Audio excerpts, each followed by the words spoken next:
បាទសួស្តីអ្នកទាំងអស់គ្នានេះគឺជាដំណើរកំសាន្តរបស់ខ្ញុំឆ្លងឆ្នាំសម្រាប់2025នេះចូល2026ហើយមានតាំងពីការទៅដើរលេងនៅភូមិព្រិលមានគេបាញ់ចំជ្រួចហើយយើងមានទៅដើរលេងនៅភូមិតកកដែលគេឆ្លាក់ទៅជាចម្លាក់តកកហើយយើងមានដើរលេងនៅកន្លែង snow នៅលើ Snow Mountain ហើយយើងជិះស្គីទៅលើស្គីតកកឡើងទៅកាន់ភ្នំដែលមានសីតុណ្ហភាពដក23ដឺក្រេហើយកន្លែងនោះត្រជាក់ខ្លាំងមែនទែនហើយក៏សប្បាយដែរទេសភាពវាស្អាតហើយយើងទៅលេងនៅភូមិតកកដែលជាកន្លែងល្បីមួយនៅទីក្រុងហាប៊ីននេះហើយកូនខ្ញុំគាត់ចូលចិត្តលេងជិះស្គីតកកហ្នឹងខ្លាំងមែនទែនបាទហើយយើងមានជិះពិសេសលើតកកនេះក៏ពិសេសដែរគឺយើងជិះកត្រកឆ្លងកាត់ទន្លេសង្ហឺចាំងគឺទន្លេសង្ហឺហើយកន្លែងនេះសប្បាយមើលទៅស្អាតទឹក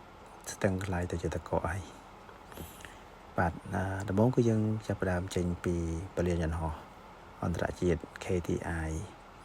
ហើយខ្ញុំថតមុននឹងចេញដំណើរជាមួយប្រពន្ធនិងកូនរបស់ខ្ញុំ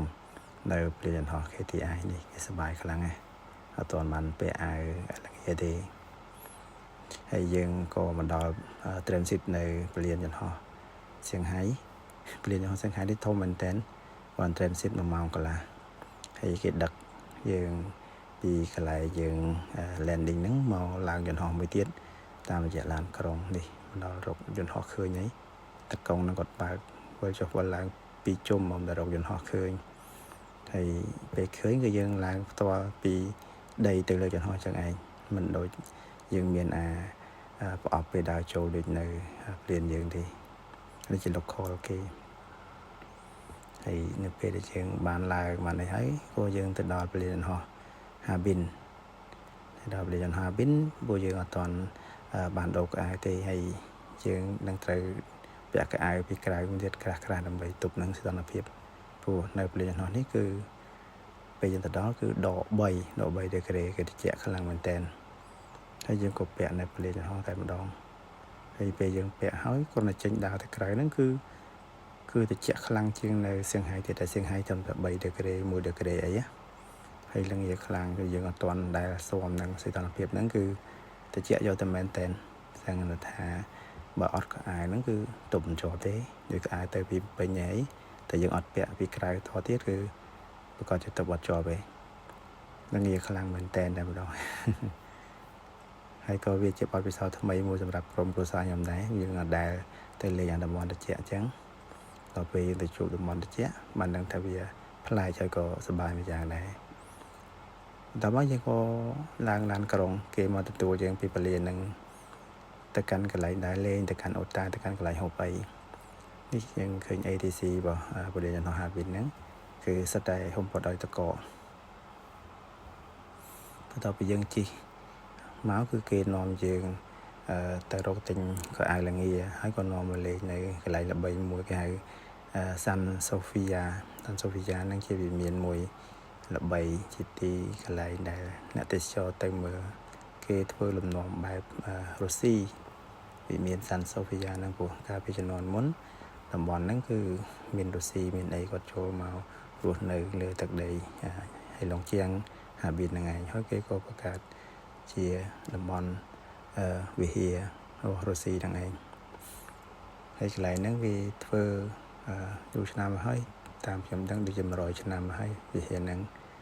ហើយភ្លើងពណ៌វាធ្វើស្អាតណាស់គឺទម្រង់បែបអឺរ៉ុបហ្នឹងតែម្ដងហើយនេះខ្ញុំកំពុងត្រជាក់នេះត្រជាក់ខ្លាំងមែនទែនតើបិទច្រមុះបិទមុខបើមិនចឹងទេទប់មិនជាប់ទេហើយយើងក៏បន្តដើរលេងនៅកន្លែងហ្នឹងថតរូបជាមួយនឹងទេសភាពជាមួយនឹងអីជាក់ហ្នឹងហើយត្រជាក់ហ្នឹងគឺល្អមួយយ៉ាងហើយក៏វិបត្តិមួយយ៉ាងដែរត្រង់ថាវាទប់មិនជាប់គឺយើងត្រជាក់ដៃតែម្ដងហើយអាចនឹងហៀសបោទៀតព្រោះត្រជាក់ខ្លាំង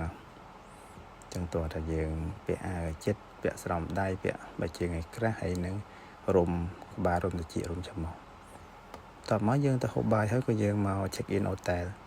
គេហ្នឹងនៅជិតកន្លែង West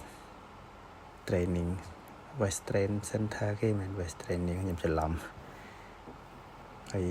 នេះពួកយើងឡើងចដាយន្តទៅរកអូតែគេហើយនៅហ្នឹងគឺកក់ក្ដៅវិញហើយមិនសូវលងាដូចខាងក្រៅទេដោយសារគេមានម៉ាស៊ីនកម្ដៅមានអីហើយខ្ញុំបានបន្ទប់2ជាប់គ្នាល្អដែរស្រួលមើលការខុសត្រូវកូនហើយនឹងជួយគ្នាហៅពេលព្រលឹមឡើងហើយកូនគេងខកអីនេះកូនតូចខ្ញុំរុញវ៉ាលីមកគាត់ចង់ណារុញវ៉ាលីហ្នឹងមានអាចប៉ះវ៉ាលីគាត់បានទេរុញទៅបុកអីរុញមិនរួចហ្នឹងក៏ប្រឹងរុញខ្លួនឯងដែរជួយណាកូនហ្នឹងខ្ញុំមកវាគាត់ស្រឡាញ់វ៉ាលីហ្នឹងដែរខ្ញុំមើលទៅពណ៌វាស្អាតមើលខ្ជូតដែរហើយទៅដំបូងគាត់ទាំងកូនមិនទ្រាំតិចអំបានទេតែតាមមើលទៅគាត់ទ្រាំបានជាងយើងចាស់ទៅទៀតណាគួរឲ្យសរសើរហើយនេះព្រលឹមឡើងគឺយើងចាប់ដើមហូបអាហារពេលព្រឹកនៅអូតែលនឹងហើយក៏យើងធ្វើដំណើរតាមឡានក្រុងបន្តដំណើរទៅដើរលេងនៅកន្លែងល្បីមួយហ្នឹងគេហៅថាភូមិព្រិលSnow Village ហ្នឹងណាចម្ងាយវាជា200គីឡូជាងពីទីក្រុងហាប៊ីនហ្នឹងទៅជិះតាមផ្លូវលបឿនលឿនទៅដល់នោះគឺយប់ល្មមហើយទេសភាពទៅនោះស្អាតមែនតើទីទៀតអ្នកទាំងនេះនឹងឃើញហើយពេលយប់ឡើងស្អាតស្ថិតព្រិលហើយពេលថ្ងៃឡើងភ្លឺសមើលទៅសក្បោះតែម្ដងហើយពួកខ្ញុំរកកន្លែងអង្គុយរៀងខ្លួនហើយយើងដាក់តើកាអាវនឹងបោះប្រើប្រាស់ណាដែលយើងគិតថាសមនឹងយកទៅហើយវ៉ាន់មួយចំនួនទៀតគឺយើងទុកលើគូឡានសិនចាំដល់ពេល check in អូតែនោះចាំយើងដាក់ចូលអូតែកូនខ្ញុំនេះឡើងលើឡានដោះមួកដោះអីចេញហើយបើចុះពីលើឡានទៅអត់ពាក់មួកពាក់សំដៃហ្នឹងតិចស្រែកហើយយើងតាមផ្លូវទៅហ្នឹងគឺយើងមានកន្លែងចូលលេងនេះគេចូលលេងជិះរទេះនៅលើព្រិលតកពួកខ្ញុំមកអតិសេសហ្នឹងគឺជិះបាន6នាក់ជិះយ៉ាងទៅគឺយើងទៅដល់កន្លែងមួយគេមានជនជាតិចិនគេរួមឈិញឆាំងជិះយ៉ាងទៅយើងមើលហើយក៏យើងបកមកវិញយើងមកជិះនេះប៉ោងនេះហើយតបមកយើងទៅលេងកន្លែងមួយទៀតកន្លែងហ្នឹងគឺជាភូមិដែលសម្បូរដោយព្រិលសម្បូរដោយដើមឈើគេមានកន្លែងថតរូបស្អាតច្រើនហើយអ្នកខ្លះទៅក៏គេនាំយកសត្វកញ្ជ្រោងសត្វអីដែលគេមានហ្នឹងយកមកដាក់នៅហ្នឹងហើយឲ្យយើងថតរូបជាមួយហ្នឹងទៅគេទាលុយហ្នឹងទៅយើងមិនថតទេក៏អត់ទេគ្រាន់តែមើលទៅហើយកូនខ្ញុំគាត់ចូលចិត្តលេងsnow ហ្នឹងណាឃើញ snow ណាយ៉ាងផុសហ្នឹងណាគឺលោតទ្រាំដេកលើហ្នឹងអញ្ចឹងទៅហើយកន្លែងហ្នឹងដើមស្រួលល្អិលខ្ញុំល្អិលម្ដងពុនខ្ញុំល្អិលម្ដងដែរจะជួយទប់គ្នាខ្ញុំដំបងថាក្លាហានទប់គាត់តែមានអីដួលខ្លួនឯងដែរតែជាប្រពន្ធខ្ញុំទប់វិញអាហ្នឹងមកពីកន្លែងហ្នឹងវាតកកហ្នឹងវារឹងដល់ពេលបើជើងយើងដើរមិនតំណងគឺល្អិលតែម្ដងអញ្ចឹងបើយើងដើរលើsnow ផុសអត់អីទេនេះមើលកូនខ្ញុំម្នាក់នេះយើងគិតថាទប់ល្ងាអត់បានតែមានណាខ្លាំងជាងយើងទៀតណាលេងដូចអត់មានល្ងាសោះរត់ទៅរត់មកហើយទៅឡើងដល់លើឡានដោះអាវល្ងាចេញហើយកូននេះគាត់ប្រហែលជាកាត់មកជីរស់នៅសម្រាប់សុខត្រជាក់តែម្ដងពួកខ្ញុំធន់បានដល់ល្មមទេជាក់ខ្លាំងទប់ជាប់រត់រកកន្លែងណាឲ្យកក់ក្ដៅដែរដូចតែគ្នាហ្នឹងហើយកូនប្រុសកូនស្រីធំខ្ញុំនោះគេថតរូបឲ្យគ្នាគេថតចឹងទៅគេបដូរខ្លួនលើ snow ចឹងទៅហើយកូនខ្ញុំទូនោះមានអ្នកលេងជាមួយដែរគឺកូនគេទៅជាមួយហ្នឹងក្មេងអាយុផែគ្នាហ្នឹងនេះកូនស្រីនេះគេចឹងក្មេងគេលេងមួយក្មេងទៅហើយជំទង់គេថតរូបថតអីថត trend អីចឹងទៅខ្ញុំចាស់ដើរមួយគ្នាចឹងទៅហើយបន្ទាប់មកក៏យើងទៅ check in hotel នៅ Snow Village ហើយក៏យើងទៅដើរលេងនៅ Snow Village Town នេះដើរមកប្រហែលជា500ម៉ែត្រគឺដល់ភូមិហ្នឹងហើយព្រោះតាខ្ញុំនៅប្រហែលជា500ម៉ែត្រពី Snow Village ហ្នឹង ហើយយើងអាចជិះឡានក្រុងក៏បានយើងអាចដើរក៏បានដែរហើយទៅដល់គេបាញ់គេចូលទទួលយើងតែម្ដងឃើញទេស្វាគមន៍យើងមកពីភ្នំពេញជៀនពូចាយហ្នឹងកម្ពុជាហ្នឹងយើងទៅម៉ានថ្ងៃឬតែជៀនពូចាយហ្នឹងហើយយើងចេះខ្លះដែរចិនទីហៅស៊ីសៀហ្នឹងចេះតែប៉ុណ្្នឹងហើយទប់ទឹកហើយនឹងកូនខ្ញុំក្នុងការគាត់រត់តកកអញ្ចឹងរត់តកកហ្នឹងគឺចេះពាក្យខ្លះអញ្ចឹងគាត់ហៅគេនៅពេលអ្នកស្រុកហ្នឹងយកការស្ដាប់ពាក្យយើងអត់បានណាហើយស្រុកគេមានដែលមានតកកឯងមានទឹកក្តៅពួកគេល្ងាស្រាប់ហើយខ្ញុំដាក់ទឹកធម្មតាចូលទៅកន្ទង់គាត់ទៅក៏វាត្រជាក់ដែរមិនដាក់តកកក៏បានដែរបើនៅស្រុកយើងចូលចិត្តតែទឹកត្រជាក់ទៅស្រុកគេគេเอาទឹកក្តៅវិញហើយបើយើងមើលពីទម្រង់នៃភូមិទីវិញគឺស្អាតហើយវាទៅភ្លើងវាធ្វើទីតាំងនៅចន្លោះភ្នំចន្លងភ្នំហើយស្នូធ្លាក់មកពេលដែលខ្ញុំទៅហ្នឹងដូចដក20ហើយនេះ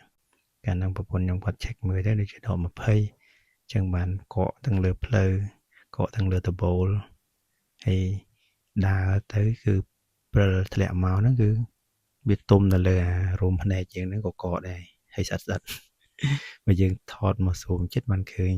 រោមភ្នែកយើងហ្នឹងសិតតែព្រិលហ្នឹងនេះភាសាកូនស្រីខ្ញុំហើយតិចប៉ុណ្្នឹងហើយនៅស្លៀក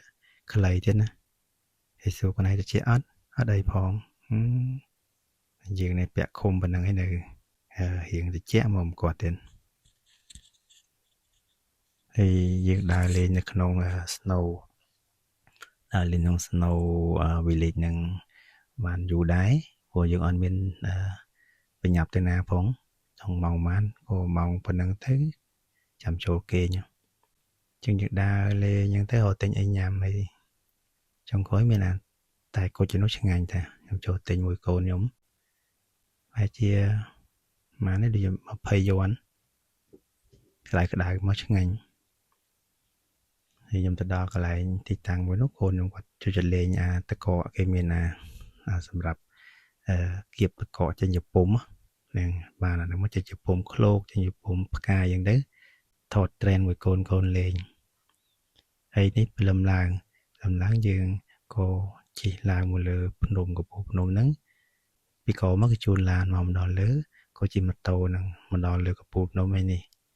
ថតលើកំពូលភ្នំមួយកូនហើយកូនទូចខ្ញុំនោះនៅក្នុងផ្ទះគេខាងក្បែរហ្នឹងគេមានបន្ទប់គេមានអីឲ្យយើងស្នាក់នៅកុំឲ្យត្រជាក់ពេកហើយខ្ញុំឯហ្នឹងប្រពន្ធខ្ញុំកូននេះមកថតលេងធ្វើដៃទៅជើងខ្វាយលើ snow នេះចង់ដឹងថាបរិយាកាសបែបហ្នឹងបទពិសោធន៍បែបហ្នឹងវាមិនដែរហើយមានអីគេងទៅដូចគេងលើកំតិចតកកអញ្ចឹងវាអត់ឈឺទេតែតើយើងពិនិត្យមើលដែរនៅក្រោយហ្នឹងមានដែកមានឈើអីប្រកបលាក់ខ្លួនអត់តែអញ្ចឹងផ្ដួលទៅបុកឈឺហើយកូនស្រីខ្ញុំបានអៀម៉ាស់នេះមួយតំណងគាត់ទិញនៅSensopiaហ្នឹងគិតជាដុល្លារមួយ$10ហើយ$10 70ជាន់ហ្នឹងឯង69 70ជាន់ហ្នឹងមក$10នេះពុនខ្ញុំថតឲ្យខ្ញុំម្ដងខ្ញុំធ្វើជើងខ្វាយដៃខ្វាយម្ដងកូនស្រីខ្ញុំហ្នឹងចូលចិត្តថត trend អញ្ចឹងហើយខ្ញុំទៅហ្នឹងមានណាភាគច្រើនមើលពីអ្នកប្រពន្ធហ្នឹងមើលតែកូនទូចអញ្ចឹងស្ទើរបានថតទេតើថាកូនដើរលេងខ្លួនឯងស្រួលទៅបានឆ្លៀតពេលថតបានខ្លះទុកជាអនុស្សាវរីយ៍អញ្ចឹងទៅនឹងកូនគេសប្បាយយើងចាស់មានភារកិច្ចមើលការខុសត្រូវកូនហើយកូនសប្បាយទៅហើយយើងមានពេលខ្លះទៅក៏យើងសប្បាយតាមនឹងដែរទៅហើយប៉ះកូនតូចនោះគោទៀតម៉ាក់គេហ្នឹងមិនទេពេលខ្លះគោណាហើយថតរូបអីមកទៅដើមទូរស័ព្ទអត់ឲ្យថតទេហើយពួកខ្ញុំនៅលើភ្នំនេះត្រជាក់ខ្លាំងហ្នឹងត្រជាក់លេងមានអីចង់ដឹងថានោមកកកអត់ក៏សួរគេដែរគេថានៅលើហ្នឹងអត់មានបន្ទប់ទឹកទេថាទៅរកនោមកន្លែងណាក៏បានដែរតាមយើងខ្ញុំពេលណាខ្ញុំសាកទៅក្រោមកន្លែងក្បែរជើងនសចង់ដឹងនោមកកអត់ មានណាវាគ្មានតកកស្អីទេបងប្អូននេះកុំតែជឿtrong bị độ 20độ 30ក៏គ្មានកកដែរតោះថាវាចេញមកក្រៅមកស្ទុះកន្លះម៉ោងហ្នឹងបានវាបំលែងតកកកើតតែមានកន្លែង Snow Village នោះគេមានកន្លែងគេជះទឹកក្តៅទៅពេលនោះវាចេញជាតកកផ្សែងព្រិលអាហ្នឹងមានមែនដោយសារពេលដែលយើងជះទៅវាដូចសាយទៅជាគ្រាប់ទឹកទួយទួយអាហ្នឹងវាឆាប់កកវាអាចទៅជាព្រិលមែននៅលើនេះវាបានយូរដែររយៈពេលវាចង់1ម៉ោងដែរថតលេងអាហ្នឹងហើយពេលថតលេងហើយអញ្ចឹងទៅក៏យើងជិះឡានគេនាំចុះមកខំវិញពេលចុះមកដល់ខំវិញអញ្ចឹងទៅក៏យើងនាំគ្នាដើរទៅរកអូតាយើងវិញណាតែគេមានឡានគេចំណតឡានគេចតចាំជូនយើងទៅអូតែលនេះអាកន្លែងខ្ញុំដើរមកនេះគឺភូមិព្រិលដែលខ្ញុំបង្ហាញកាលពីខ្ញុំលេងយប់មិញហ្នឹងតែស្អាតពណ៌ទឹកក្រូចពណ៌អីហ្នឹងព្រលឹមឡើងវាពណ៌សក្បោះអញ្ចឹងហើយវាមានកន្លែងឲ្យយើងដើរលេងដូចគ្នាពេលព្រឹកគឺតិចចាញ់ពេលយប់ឯងតែបើព្រឹកស្រាងចេះក៏មិនណយដែរតិចខ្លាំងដូចគ្នាតោះតែមានពលឺថ្ងៃយ៉ាងក្តៅតិចបានវាយ៉ាងតិចហ្នឹងមកទៅដក15ហើយអានេះកំពុងដក23នេះហើយពេលយើងមកដល់ហ្នឹងក៏យើងតរូបថតអីហើយមកស្ទុះយើងដើរនាំនេះដើរទៅរកឡានក្រុងកញ្ចតនៅមុខអត់ឆ្លងតាស្ពានតិចទៅដល់កន្លែងឡានក្រុងហើយយើងឡើងជិះជាមួយនឹងអ្នកដទៃគេផ្សេងទៀតខ្ញុំទេសចរមានក្នុងតំបន់មាន local មានជនបរទេសអីចឹងទៅជិះមួយគ្នាទៅក៏គេជូនទៅអូតែលហើយនៅនេះមិនថាតែយើងមកពីកម្ពុជាមកភ្នំពេញជនជាតិចិនគ្នាគេដែលឆ្លងពីខេត្តមួយឆ្លងពីក្រុងមួយហ្នឹងក៏មកលេងតំបន់ហ្នឹងដូចគ្នាដែរហើយមានជនបរទេសផ្សេងទៀតទៅអ្នកទាំងនេះឃើញសត្វតកឯងហើយតែកន្លែងណាមើលតែថ្មមើលតែដីហ្នឹងមិនឃើញផងព្រោះតកច្រើនមែនតើcònទឹកធ្លាក់លើហ្នឹងតើម៉ាននាទីហ្នឹងគឺវាកកបាត់ហើយនេះកូនខ្ញុំចង់ថតរូបចង់អីឡើងមកវាល្អិលថតជួយទប់ហើយកូនស្រីនេះវិញដើរដូចមើលទៅសង្ហានេះកូនស្រីតែមើលទៅណាដើរចង់ដូច Pen Queen វិញទេមើលទៅដើរក្លាហាននៅផ្ទះនៅអីដូចមើលទៅចរិតដូចកូនក្មេងតែពេលទៅដើរលេងចរិតដូចមនុស្សធំអញ្ចឹងទាំងពីរអ្នកទួយហ្នឹងតែដល់ពេលអូនតូចនេះបើជុំវិញអូចាំមើលចរិតដូចកូនក្មេងជាងកូនក្មេងទៀតកូនខ្ញុំនេះធំនេះ7ឆ្នាំហើយស្អីនេះហើយតូចនោះវា5ឆ្នាំហើយសិតទៅចូលរៀនអស់ហើយហ្នឹងថ្ងៃទៅនេះគឺសុំច្បាប់សាលាគេមួយថ្ងៃពីរថ្ងៃទៅព្រោះវាចំថ្ងៃរៀនដែរនេះមើលគេបិទឃ្លុំពាក់ម៉ាស់ពាក់អីពាក់មួកពាក់អីហើយយើងចប់នៅនឹងហើយថ្ងៃនេះបន្ទាប់ពីយើងមកពីនោះវាមកដល់ហាប៊ិនទីក្រុងហាប៊ិនវិញវាយប់ហើយរៀងម៉ោង6 7ហើយអញ្ចឹងក៏យើងទៅលេងកន្លែងពិសេសមួយកន្លែងហ្នឹងគេហៅថាArt Village អាហ្នឹងគេចម្លាក់តកកគេយកតកកពីទន្លេសុងអីសុងហួរហ្នឹងឯងសុងហួរហ្នឹងយកមកគេកាត់ដុំមកយកមកធ្វើជាចម្លាក់តកកអីគេបកប់ភ្លើង LED ភ្លើងអីនៅហ្នឹងទៅដើម្បីពេលដែលគេបើកពេលយប់មកភ្លឺស្អាតនេះយើងមើលពីចម្ងាយទៅឃើញមានអាកត្រកបើដូចនៅខ្មែរយើងឬនៅភូមិវប្បធម៌យើងហើយពេលដែលយើងទិញស្ពតទិញអីចូលមកអញ្ចឹងក៏ដើរថតរូបថតអីឲ្យកូនខ្ញុំចូលចិត្តជាងគេជីតកកនោះទៅដល់ឃើញស្លាយតកកហ្នឹង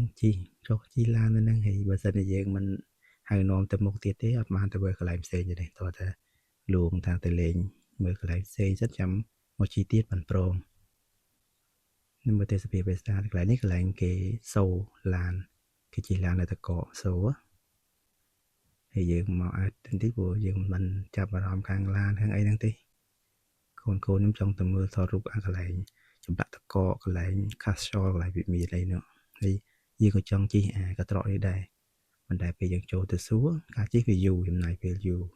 អញ្ចឹងយើងត្រូវចាយលុយផ្សេងទៀតហើយចំណាយពេលយូរខាតពេលយើងដើរមើលទីតាំងផ្សេងយើងក៏ សម្រាប់ចិត្តថាមិនជីទេយើងទិញអាហារទិញអីញ៉ាំនៅក្នុងហ្នឹងវាមាន burger មាន french fry មានតែក្រូចអីហ្នឹងទៅហើយទីតាំងកន្លែងនេះគឺកន្លែងដែលល្បីដែលយើងចង់ទៅមើលហ្នឹងហើយវាមានធ្វើរៀបចំតែប្រហែលខែនៅរដូវត្រជាក់ខ្លាំងហ្នឹងទេដោយសារតែតើត្រជាក់ខ្លាំងបានទឹកកកដែលរៀបចំជាអាចសូហ្នឹងវាអត់រលាយ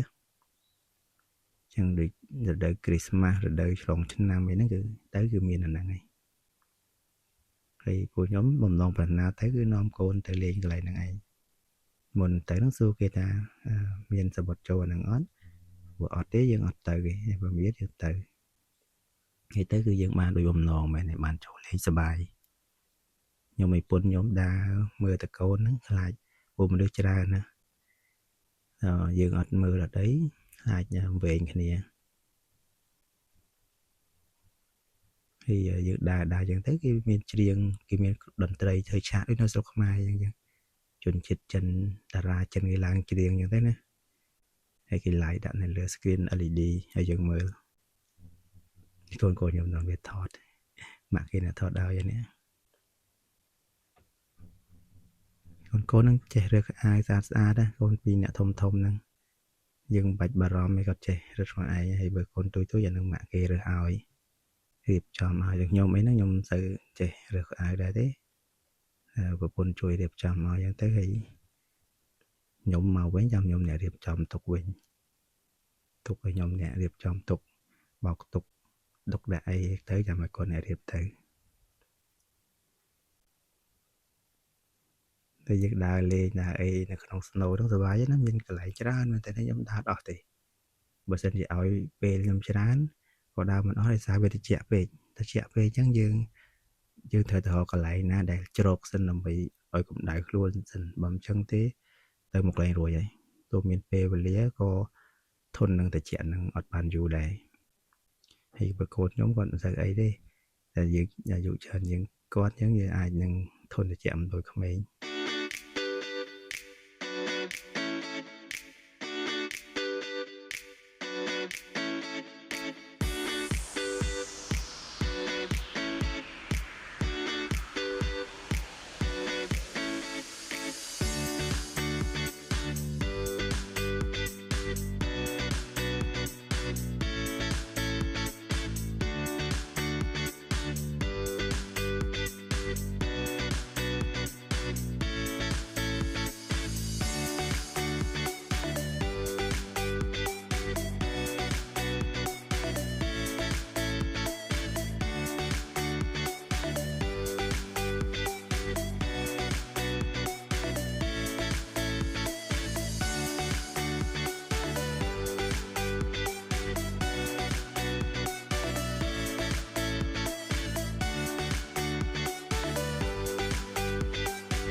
នេះជាមួយខ្ញុំដាក់សលេង original ចេញពីកន្លែងខ្ញុំថតឲ្យមើលបងចូលអត់ខ្ញុំឲ្យកូនតែមុនសិនកូនណា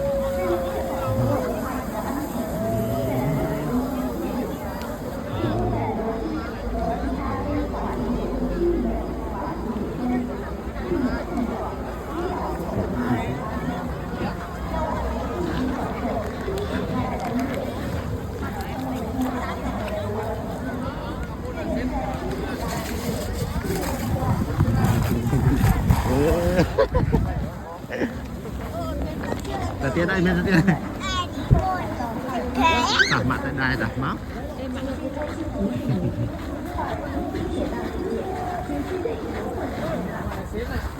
Ở đây ta, go.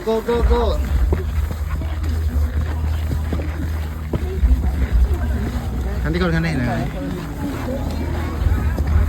Mặt thuê con mặt thuê.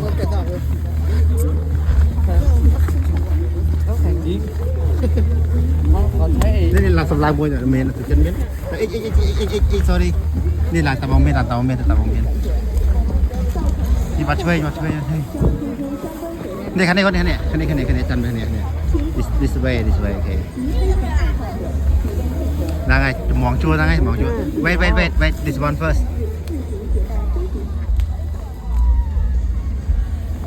亲爱的游客朋友，您好，欢迎光临哈尔滨冰雪大世界。广播室温馨提示您，请不心语听到广播后到园区内和谐号冰鉴处，您的家人在等候，请不心。海旗和小滑梯、滑雪体验、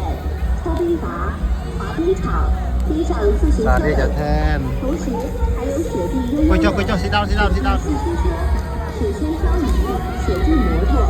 冰上卡丁车、冰上碰碰车、疯狂八角鱼、欢乐溜锅熊、雪地中外交流为一的冰雪主题乐园。往内摁，往内。第27届哈尔滨冰雪大世界还为大家准备了。 bạn này ê, tập tiết 好玩有趣的冰雪娱乐项目，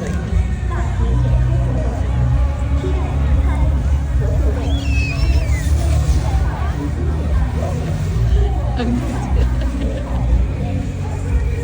nè làng tám nè chết nhìn tiệt á nè làng tám nè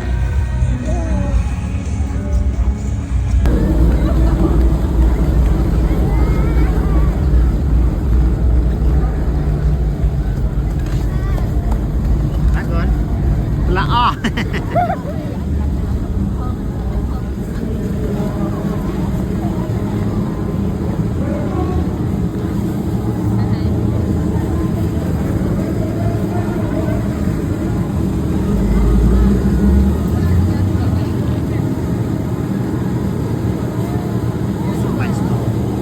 miền này snow tầm bốc à snow à tầm bốc à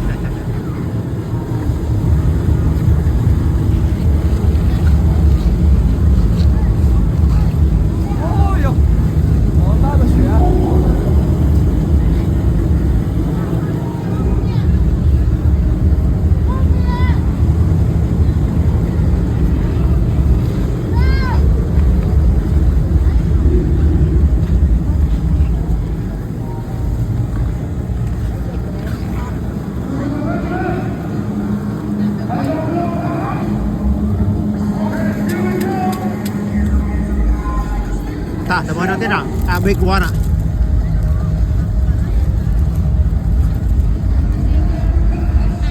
còn nhang mày nhang thôi nhang thôi nè quạt trâu con bậc đáy phần tập bia đó mày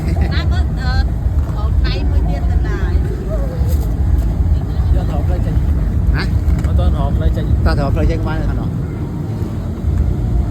ต่อไปយើងដើរលេងយំមិញមកព្រលឹមឡើងក៏យើងទៅ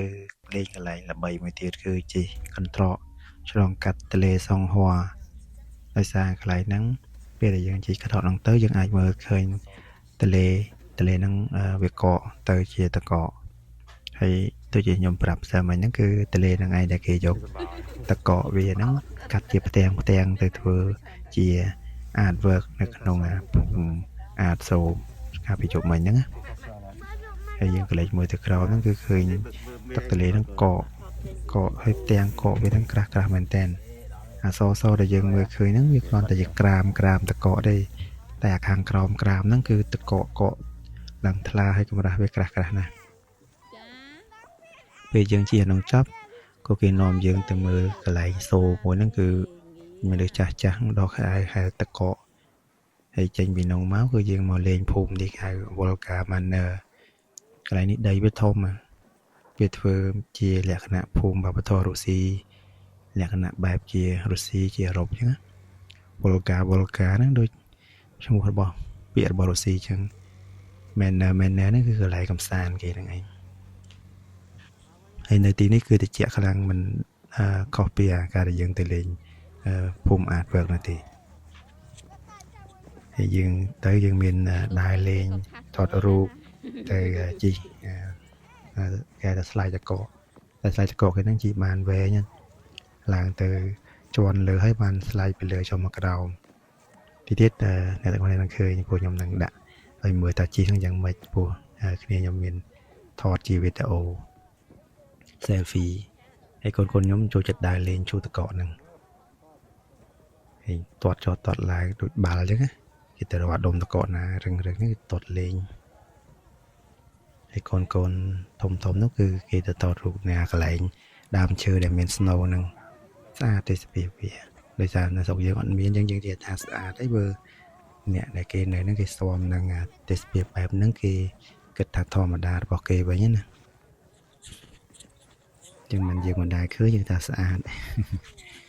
ព្រោះខ្ញុំបានស្គាល់ហើយមួយជីវិតបានស្គាល់រសជាតិ snow ដូចពួកអឺរ៉ុបគេចេះតែអួតស្រុកវាមាន snow មានអីវាមាន4រដូវណារដូវ snow រដូវផ្ការីករដូវក្តៅហើយនិងរដូវស្លឹកឈើជ្រុះហើយនៅស្រុកយើងមានតែរដូវភ្លៀងនិងរដូវប្រាំងហើយសប្បាយឃើញកូនគាត់ចូលចិត្តអាត្រជាក់អញ្ចឹងខ្ញុំធ្លាប់ទៅដើរលេងកន្លែងខ្លះទេខ្លះហ្នឹងវាក្តៅគ្នាអត់សូវចូលចិត្តទេក្តៅអញ្ចឹងបែកញើសជោគហូតរកកន្លែងត្រជាក់ដល់ទៅកន្លែងត្រជាក់អញ្ចឹងអត់សូវបារម្ភរឿងរត់រកកន្លែងក្តៅតោះតែយើងហៅចូលទៅកន្លែងហ្នឹងក៏ក្តៅចឹងបានទៅតាម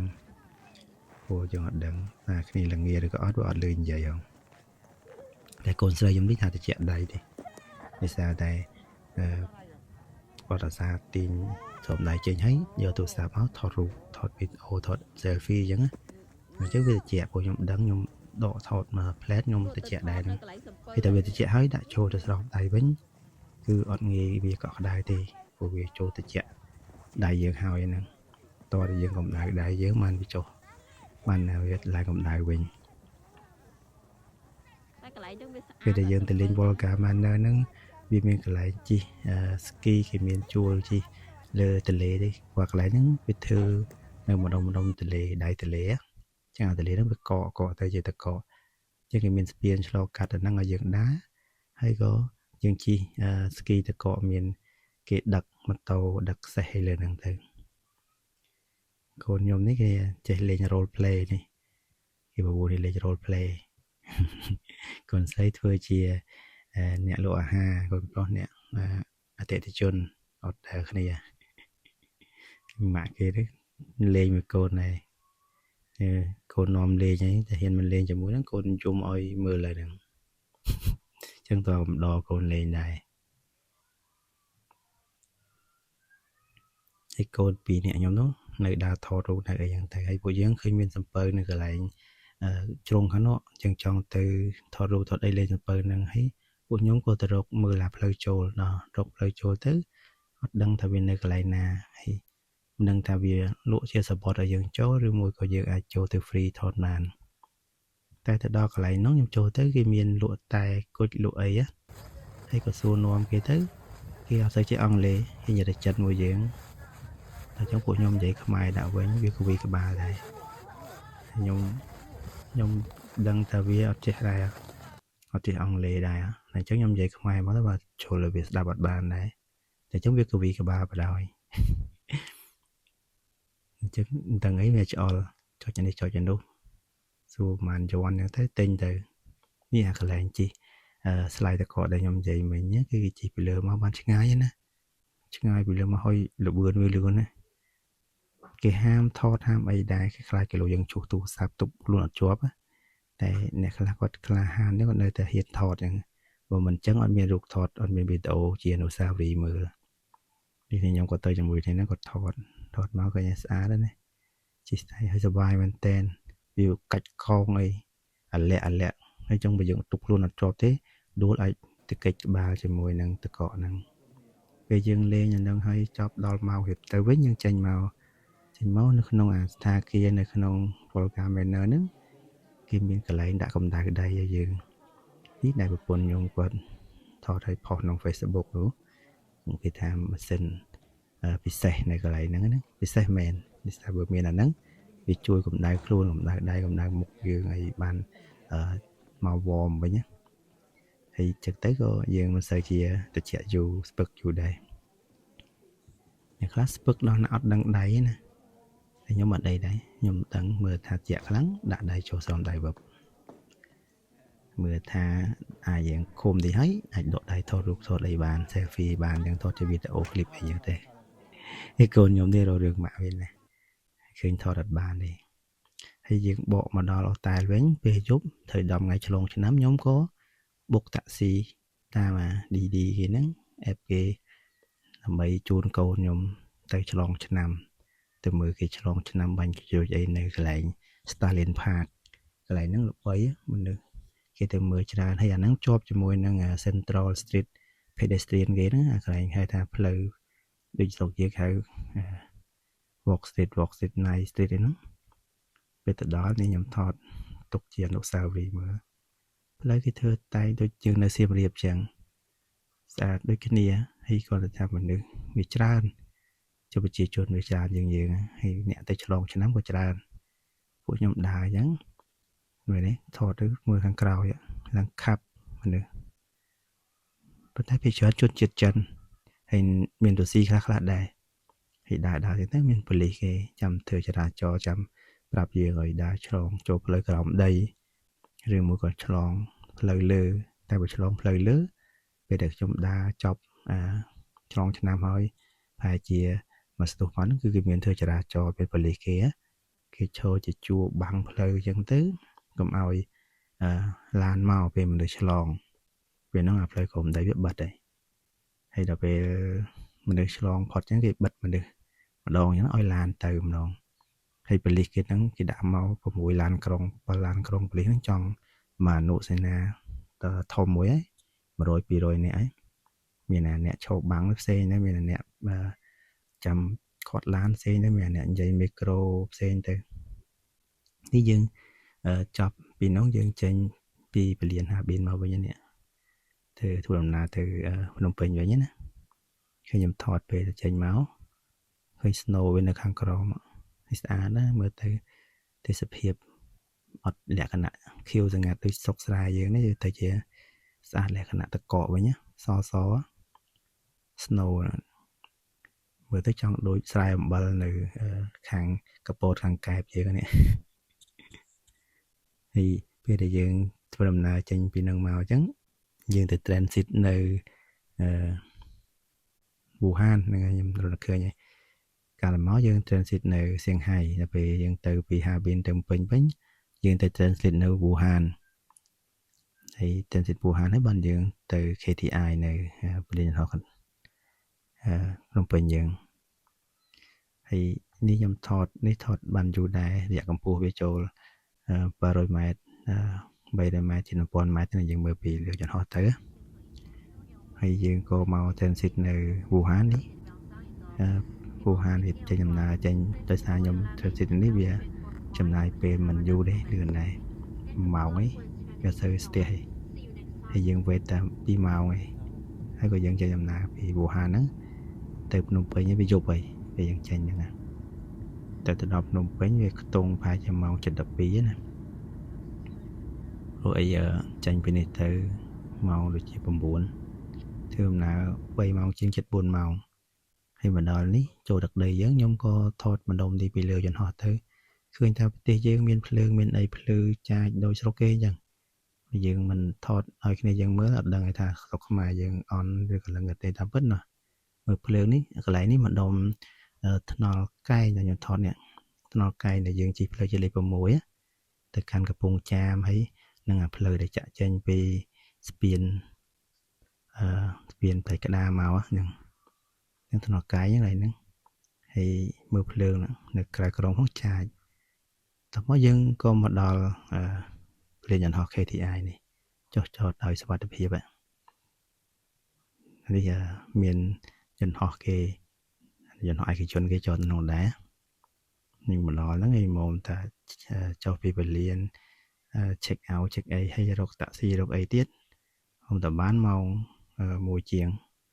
ព្រោះវាពិបាករកដែរពេលជុំតាក់ស៊ីបើចេញ check out មិនជាយូរទេតែរងចាំតាក់ស៊ីបុកតម្រាំតបានយូរចឹងបើយើងទៅលើក្រៅយើងដឹងហៅបងប្អូនទៅទទួលទៅហើយខ្ញុំមកដល់ផ្ទះគឺម៉ោង2ម៉ោងតែមកដល់ផ្ទះគឺនេះពីយប់ហើយស្អែកទៅធ្វើការងើបទៅធ្វើការវិញអរគុណបាយបាយ